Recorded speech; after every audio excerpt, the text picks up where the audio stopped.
Tudo bem, pessoal? Sejam bem-vindos a mais uma aula, então, hoje na disciplina de Contabilidade Gerencial para tomada de decisão. Chegamos à nossa terceira aula para a gente entender um pouquinho mais sobre sistemas de informação contábil, né? Estou compartilhando com vocês aí os slides, a nossa tela, para que vocês possam acompanhar comigo aqui essas informações.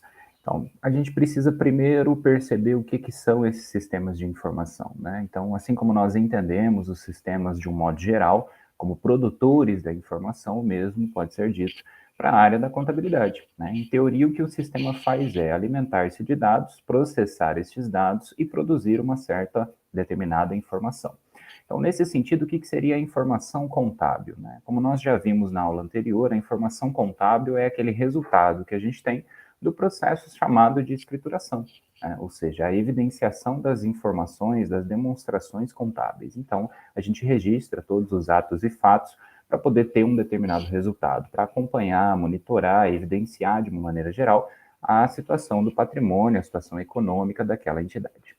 Então, na contabilidade, nós costumamos dizer o quê? Que os atos praticados pela administração resultam em fatos contábeis. Então, por exemplo, a ideia de você criar uma empresa é um ato administrativo.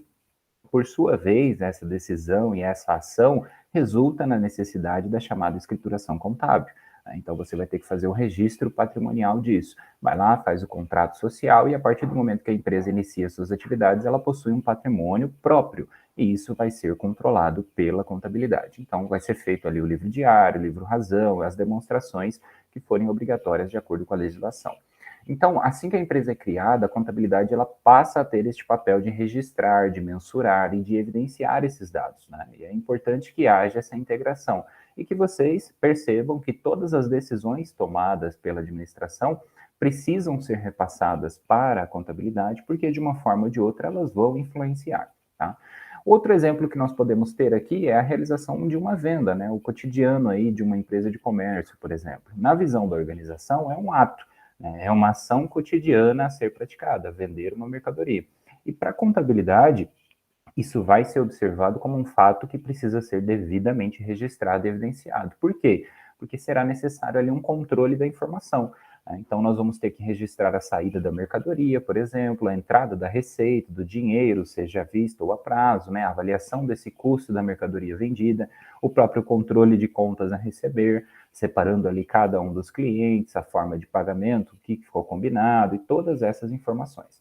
Então, hoje, isso tudo acontece de uma maneira mais digital. Então, por exemplo, a empresa realiza uma venda, ela emite uma nota fiscal. A partir das informações ali contidas, é que a contabilidade vai conseguir escriturar adequadamente, fazer o registro adequado dessa informação. O sistema de informação contábil, ele é diferente do sistema de gestão empresarial. Por que eu trago isso aqui para vocês? Porque vocês já estudaram ERP de uma maneira geral, né? Os sistemas de gerenciamento ou o planejamento ali dos recursos que a empresa tem à sua disposição. Então, para a gestão, é interessante que haja esse sistema de controle gerencial. Enquanto que para a contabilidade, apesar do ERP ser interessante também, ele não é necessariamente a mesma sistemática ou a mesma base de um sistema de contabilidade propriamente dito. Por quê? Porque o sistema de contabilidade ele vai atender outras demandas, né? O próprio registro, com lá alguns dos seus módulos, com áreas em específico, né? Para conseguir atender a necessidade da informação. Então, caso a empresa, por exemplo, resolva internalizar a contabilidade, contratar um profissional para fazer a contabilidade interna, montar um departamento, algo nesse sentido, você, gestor, precisa pensar nisso também. Então, você tem que entender que não basta ter ali, por exemplo, um sistema de controle de caixa, de contas, de vendas, né, ou de gestão de estoque. Você vai precisar adquirir também um sistema de informação contábil, montar uma estrutura adequada para atender essa nova demanda que você quer, né, que é ter a contabilidade interna. Caso isso não seja uma opção neste momento, uma opção viável para o negócio, você vai terceirizar este serviço. E aí o escritório, propriamente, ele já vai ter o seu sistema, as suas rotinas e tudo mais. Então, é apenas para deixar claro, para que não haja uma confusão. Então, por exemplo, se você trabalha numa empresa que usa um sistema de controle administrativo, né, seja para contas, seja para vendas, enfim, controle de contas bancárias, etc., não necessariamente aquele sistema vai ser o mesmo de um sistema de informação contábil. Como vocês não vão necessariamente executar a atividade contábil, profissionalmente falando, eu questão aqui é apenas de trazer esses conceitos mais iniciais e gerais, né? Então, dificilmente acaba acontecendo da empresa internalizar a contabilidade, porque isto é uma prática relativamente custosa. É preciso ali uma grande organização da entidade, então normalmente quem adota essa prática acaba sendo uma empresa já de um porte um pouco maior. Então, conceitualmente, nós dizemos que os sistemas eles são definidos pela interação com o ambiente, né? Então, a gente tem os sistemas fechados e os abertos. Os fechados são quem? Aqueles que não interagem com o ambiente no qual estão inseridos, né? E os abertos são aqueles, como a própria organização, que interagem cotidianamente. Para os sistemas de informação, a lógica é a mesma. Né? Então, se eu tenho um sistema que precisa ser alimentado, eu preciso pensar que vai ter uma pessoa responsável por fazer isso.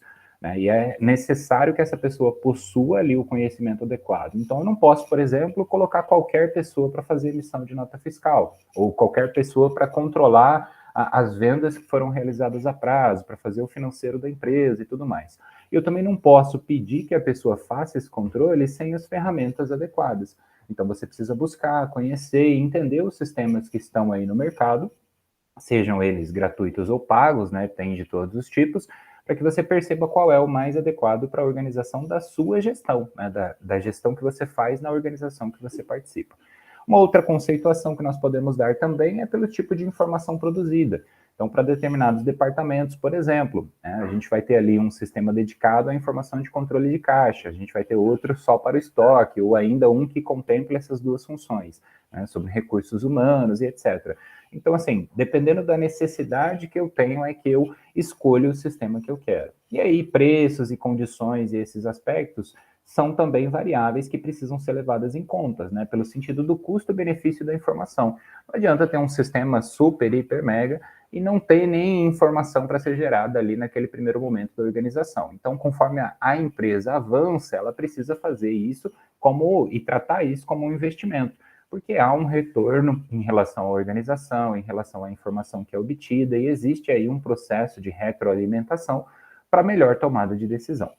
Então, o que eu queria concluir com vocês nessa aula aqui é que a escolha desse sistema de informação, seja ele contábil ou não, vai depender dessa necessidade da organização.